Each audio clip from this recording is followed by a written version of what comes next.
after a really difficult start to the season, at least, Immanuel Quickley is really starting to turn things around, and it's making a big difference for this Raptors team. So let's look at his stats in the season. Let's look at what he's done in previous seasons and go through what we should expect out of him for the rest of the season and talk about the impact that could have on everything, especially for a team that is already lacking in floor spacing.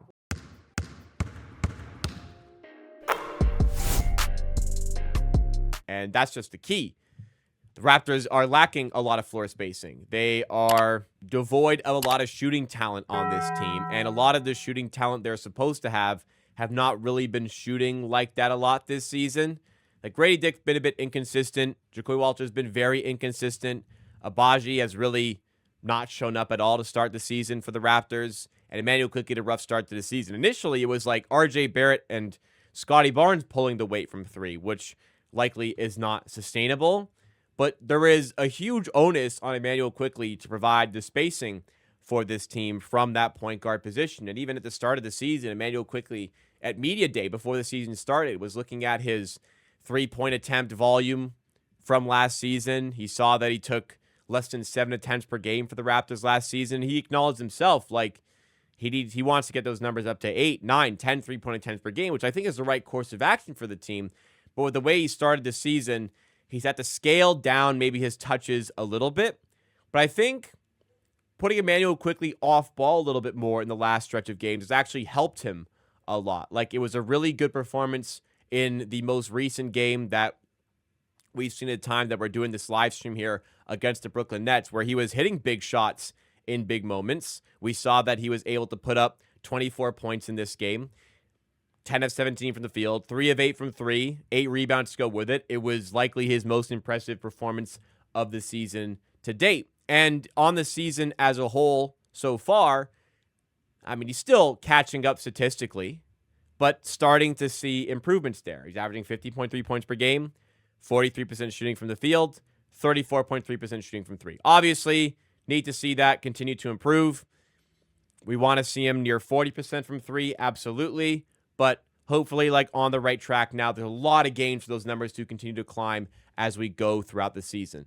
But it's not just that one game that was impressive for Quickley. Like, it's been the last few games where things have started to turn around. Like, it was a really, really down performance from him when he was 2 of 9 against the Cavs, only put up 4 points, and then he followed it up with only taking 5 shots against Memphis and putting up 9 points. 2 games the Raptors won, but it was just like, man, like, we're able to do this and Quickley's not doing anything. Not a great look, but we've kind of needed him to step up in the last few games, and he just seemingly is getting better and better and better. 15 points against the Bucks in this game here. He was 5 of 15. Not great shooting-wise, but it was his best night of the season. 6 rebounds, 7 assists to go with it. Then followed that up with an 18-point performance against the Hawks. 5 of 11, 3 of 7 from 3. Then the usage started to climb back up.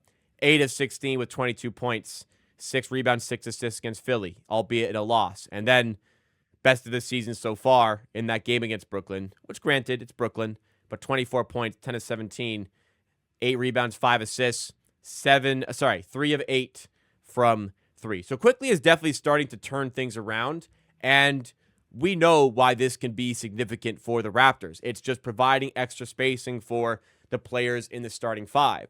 The players with, like, the main 3 players for the Raptors, Barnes, Barrett, and Ingram, have all been individually very good this season, very efficient this season. But when those 3 players are on the floor together, the Raptors have been not very good, and they've struggled a lot in those minutes.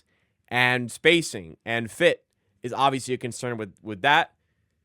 But Immanuel Quickley has got to be like that unlocking piece that provides this enough floor spacing for those guys to be able to flourish that little bit more within the starting 5 and within those key minutes where they want to get off to a good start, or when they are closing the game together. They've gone to maybe a different center at times to close those lineups, but Immanuel Quickley has got to be a big factor within those groups as well.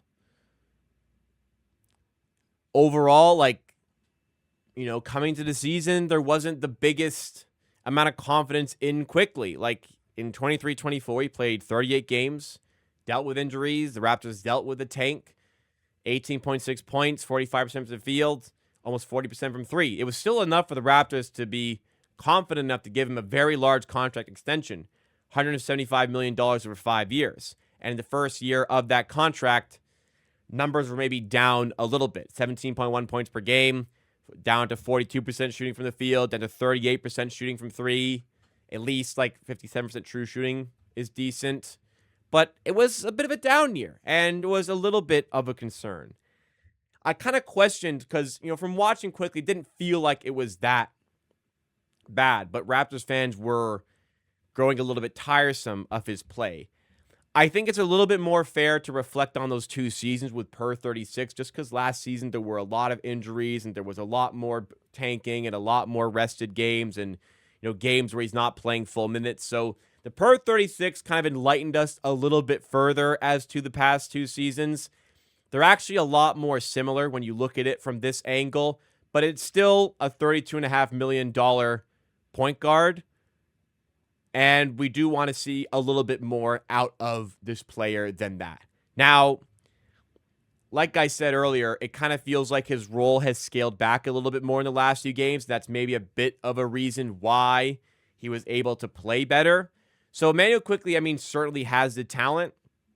And the question has started to just kind of become, is he a good enough talent as a point guard for this team that has a lot of talented forwards who need a good playmaker?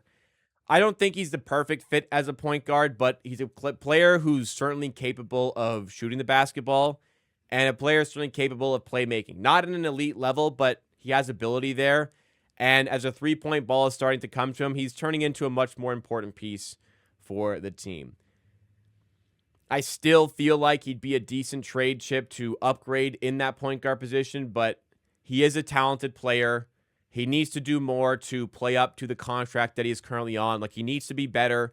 He needs to give us a little bit more of a reason to be content with his contract and where it's at right now. But we're currently definitely making steps in the right direction, and it's only fair for fans who have really been on his case in the last couple seasons, and me, I was definitely starting to get on his case at the start of the season. It's only fair to acknowledge that things are starting to take really good steps in the right direction. He's healthy right now. He's getting his confidence back.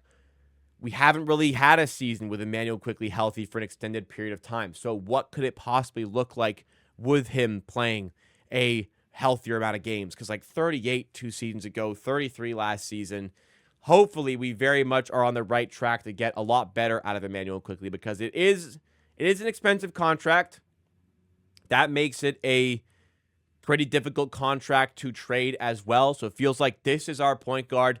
Let's try to maximize what he can do for the team, and let's hope he can continue to improve, or at least start to show signs that he's going to be able to improve with the Raptors and make that contract a whole lot worthwhile. Because as of now, there's still doubts over it.